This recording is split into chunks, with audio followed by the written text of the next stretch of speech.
காலைமலர் நிகழ்ச்சியில் தெரிந்ததும் தெரியாதுங்கிற நம்முடைய பகுதியில் நாள்தோறும் பல புதிய தகவல்களை தெரிஞ்சிட்ருக்கோம். அந்த வகையில் நாம் பார்க்க போகிறது வேளாண் விஞ்ஞானி நம்மாழ்வார். ஏப்ரல் 6ஆம் தேதி நம்முடைய நம்மாழ்வாருடைய பிறந்த தினம். நம்முடைய விவசாயம் செழிக்க வேண்டும் என்பதற்காக, அதிலும் குறிப்பாக நம்முடைய மண் மலடாகிவிடக்கூடாது என்பதற்காக பாடுபட்ட ஒரு மாமனிதர் அப்படின்னு நம்மாழ்வாரை குறிப்பிடலாம். விவசாயம் பண்ணுறது மனிதர்களுக்காக அப்படிங்கிற சிந்தனையை மாற்றி விவசாயம் செய்வது உயிர்களுக்காக அப்படிங்கிற ஒரு புதிய நோக்கத்தை கற்பித்தவர் அவர். விவசாயம் பண்ணால் பயிர்களை விளைவிச்சா நிச்சயமாக பறவைகள் வரத்தான் செய்யும், பூச்சிகள் வரத்தான் செய்யும்.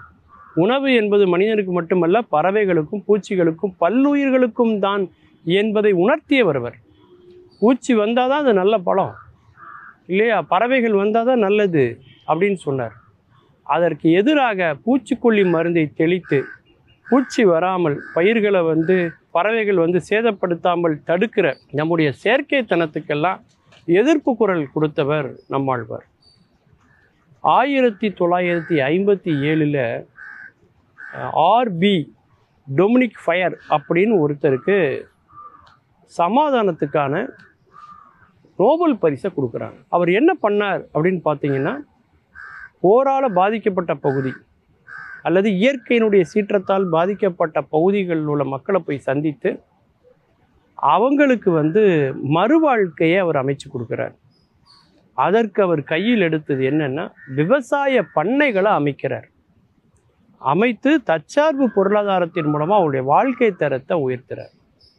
அந்த ஒரு எண்ணம், அந்த ஒரு சாதனை நம்மாழ்வாருக்கு ஒரு விதையாக விழுகிறது. அது மட்டும் இல்லை, ஜப்பானில் உள்ள ஒரு வேளாண் துறை சார்ந்த ஒரு மாபெரும் வல்லுனர் ஒரு நூலை எழுதுகிறார்.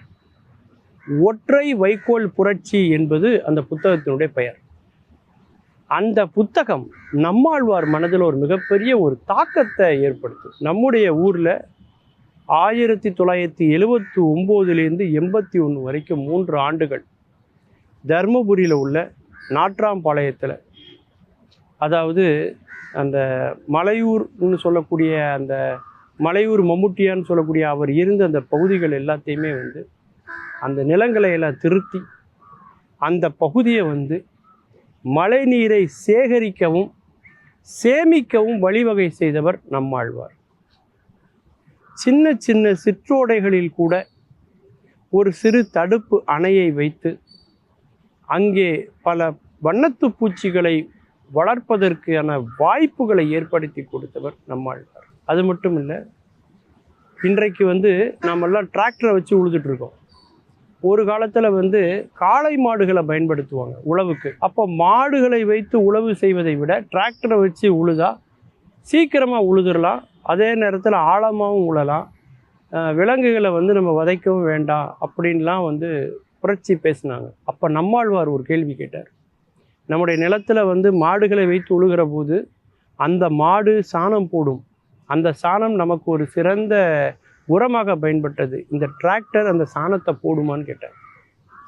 அந்த அளவுக்கு நம்முடைய பாரம்பரிய விவசாயத்தை மீட்டெடுத்து வந்தவர் நம்மாழ்வார். செய்த சாதனைகளில் மிகப்பெரிய சாதனை என்ன அப்படின்னா, சுனாமியால் பாதிக்கப்பட்ட பகுதிகளில் இனிமேல் விவசாயம் பண்ணுறதுக்கோ அல்லது விளைச்சல் செய்வதற்கோ வாய்ப்பே இல்லை, அதற்கு 15 ஆண்டுகளுக்கு மேலாக ஆகும் என்று அரசாங்கமே சொல்லிவிட்ட நிலையிலும் கூட தன்னுடைய அயராத உழைப்பால் கடினமான பணிகளால் 1.5 ஆண்டுகளுக்கு உள்ளாக அந்த இடத்திலே பயிர் செய்து விளைச்சலை உருவாக்கி காட்டிய மாபெரும் சாதனையாளர் நம்முடைய நம்மாழ்வார் அவர்கள். இதை தமிழ் மண்ணில் மட்டும் இல்லைங்க, Kerala, Andhra, Karnataka, Singapore, Malaysia, Indonesia போன்ற வெளிநாடுகளில் கூட நம்முடைய பாரம்பரியத்துக்காக குரல் கொடுத்தார். நம்முடைய நாட்டு இன மாடுகள், மரங்கள், பயிர்கள், விதைகளுக்காக காப்புரிமை பெறுவதற்காக போராடினார். பல நல்ல மாற்றங்களை இந்த மண்ணிலே விதைத்து விட்டு போனவர் தான் நம்மாழ்வார். மீண்டும் பல புதிய தகவல்களோடு, அதில் அறியப்படாத பக்கங்களோடு உங்களை சந்திக்கிறேன். நன்றி, வணக்கம்.